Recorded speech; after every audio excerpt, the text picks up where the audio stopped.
श्री शिवाय नमस्तुभ्यम। पौष महीने के कृष्ण पक्ष की संकष्टी चतुर्थी का व्रत कब करना ठीक रहेगा, आइए सटीक जानकारी इस वीडियो में प्राप्त करते हैं। इसे अखुरथ चतुर्थी व्रत के नाम से भी जाना जाता है। पौष महीना सूर्य भगवान को समर्पित है। पंचांग में क्या लिखा गया है, इस दिन राहुकाल और भद्राकाल का भी साया है, तो यह किस स्वरूप में जीवन को प्रभावित करेगा इसकी भी जानकारी लेंगे। जैसा कि आप जानते होंगे, चतुर्थी व्रत श्री गणेश जी महाराज को समर्पित है। इस बार चतुर्थी व्रत के दिन दुर्लभ श्रेष्ठ संयोग हो रहे हैं, क्योंकि इस दिन पंचांग में मैं पढ़ रही हूँ पुनर्वसु नक्षत्र है, सर्वार्थ सिद्ध योग का निर्माण हो रहा है और भद्रा का भी साया है। ऐसे में अगर आप चतुर्थी व्रत करते हैं तो अति उत्तम है। व्रत नहीं भी कर पाते हैं तो कुछ श्रेष्ठ कार्य जरूर करने चाहिए, भले ही माता पिता करें या स्वयं बच्चे करें, ताकि गणेश जी महाराज की कृपा से रिद्धि सिद्धि घर में आए, सुख सौभाग्य हो, पुत्र विवाह, नौकरी, कर्ज की परेशानी दूर हो और सदा सर्वदा जीवन में बौद्धिक विकास हो। देखिए, कर्म के साथ साथ हम धर्म को प्रधानता देते हैं तो इसका बहुत सुंदर प्रमाण मिलता है कि जीवन सजग रहता है। देखिए, आप कर्म तो करते ही होंगे, परंतु हर दिन की मान्यता हमारे वेद शास्त्रों में अधिकतर सबसे श्रेष्ठ कही गई है। जो भक्त इन चीजों को साथ लेकर चलते हैं, उनका जीवन और उनके पितृ सदा सर्वदा सुख पाते हैं। ऐसे में आप सभी को सबसे पहले जल्दी उठना चाहिए। किसी व्रत के दिन जल्दी ना भी उठ पाए तो यथाशक्ति तथा भक्ति अनुसार अपने कर्म और धर्म को साथ लेकर चले। 2025 में हमेशा इस बात का आपको ध्यान रखना चाहिए कि चतुर्थी व्रत में शाम को जब हम चंद्र देवता का पूजन करते हैं, जब चतुर्थी तिथि व्याप्त होनी चाहिए। इस कारण से इस बार चतुर्थी व्रत 7 दिसंबर रविवार शाम 6:25 से शुरू हो रहा है और 8 दिसंबर सोमवार शाम 4:03 के आसपास तक है। ऐसे में यह जो चतुर्थी है, यह रात्रि को पूर्ण रूप से जब हम व्रत करेंगे उस अनुसार हमें प्राप्त हो रही है। चंद्र उदय की मान्यता अनुसार 7 दिसंबर रविवार को, तो इसी दिन हमें व्रत करना चाहिए। इसके साथ साथ कई क्षेत्रों में उदयकालीन तिथि की मान्यता रखी जाती है, तो वह लोग 8 तारीख को ही व्रत करेंगे, परंतु पंचांग में मैं जो पढ़ रही हूँ उस अनुसार इस बार जो चतुर्थी का व्रत है वह 7 तारीख को किया जाएगा, क्योंकि 8 तारीख को तो यह शाम 4:03 के आसपास ही समापन की ओर है। इस कारण से 8 तारीख को व्रत करना ठीक नहीं है। वहीं 7 तारीख को व्रत करना चतुर्थी का ज्यादा शुभ और श्रेष्ठ रहेगा। इससे ज्यादा आप अपने क्षेत्र मान्यता अनुसार कार्य करें। मेरी माने तो पंचांग में जो दिया गया है उस अनुसार 7 दिसंबर रविवार को ही व्रत करना ज्यादा शुभ और श्रेष्ठ रहेगा। अब आप 4 तारीख को व्रत करेंगे तो इस दिन चंद्र उदय का समय 8:15 के आसपास होगा और इस समय आप चंद्र देवता को जल चढ़ाकर अपने व्रत को खोल लीजिएगा। इस दिन रविवार का दिन है, सूर्य नारायण भगवान का महीना है, पौष का महीना, तो आप सभी को सबसे पहले पूजा करनी चाहिए सूर्य भगवान की। ध्यान से सुनिएगा कौन कौन से उपाय इस दिन किए जा सकते हैं और राहु काल के समय को पूरा वीडियो सुनिएगा। आप सभी को 7 तारीख को एक जल का लोटा लेना है। सभी को यह कार्य करना है, बच्चे, बड़े, बूढ़े, विजन, क्योंकि पिता के कारक सूर्य ग्रह माने जाते हैं, प्रत्यक्ष देवता पंच देवी देवताओं में वह है।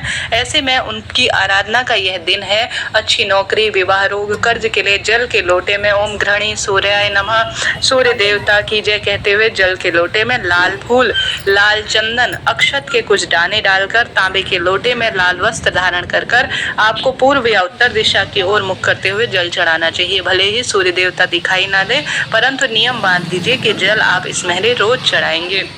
5:57 भद्रा रहेगी इस दिन सुबह 7:50 से 6:24, परंतु भद्रा का प्रभाव जीवन में अशुभ नहीं है, क्योंकि स्वर्ग लोक की भद्रा है और यह पृथ्वी वालों के लिए कोई भी नुकसानदायक नहीं है।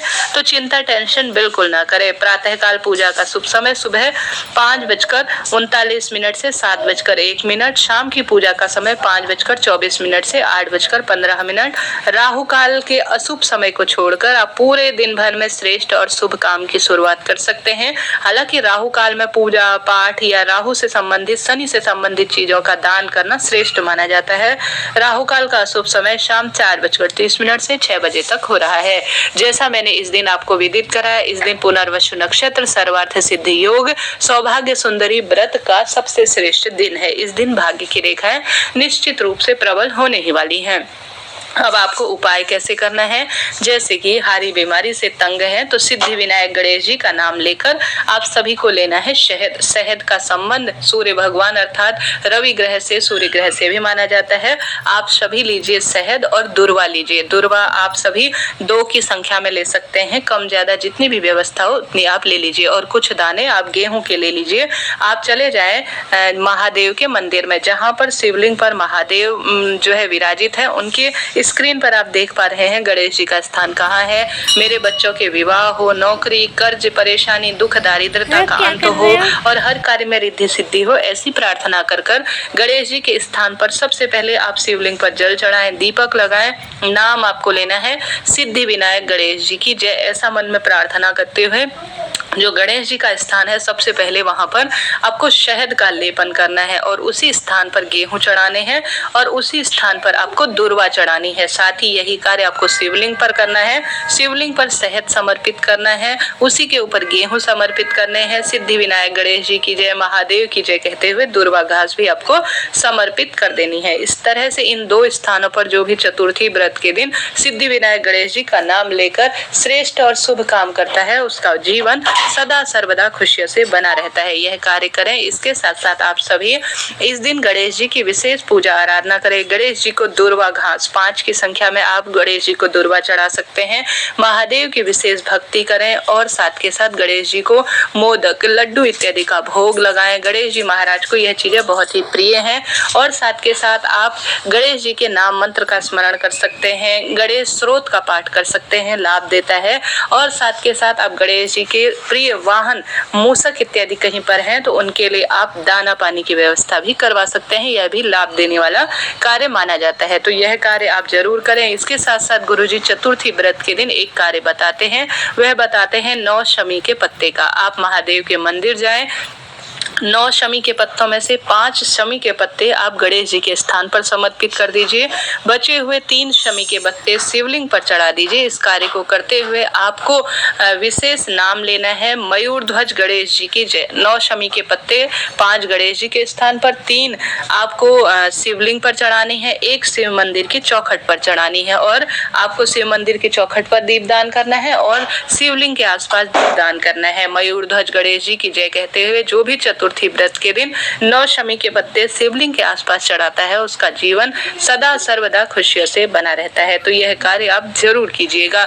चतुर्थी व्रत के दिन चाय, पानी, फलाहार इत्यादि लिया जा सकता है, कोई दिक्कत की बात नहीं। शाम को चंद्र देवता जब दिखाई दे, जल समर्पित कर कर और व्रत कथा को सुनकर, व्रत कथा में अपने दूसरे चैनल पर वीडियो अपलोड करती हूँ, इसकी कम्युनिटी में भी उसे शेयर करती हूँ, आप उस वीडियो को जरूर देखिएगा। शाम को आप सभी मीठा खाकर या सामान्य सेंधा नमक युक्त भोजन कर कर अपने व्रत को खोल लीजिएगा। राधे राधे जी। हर हर हर महादेव।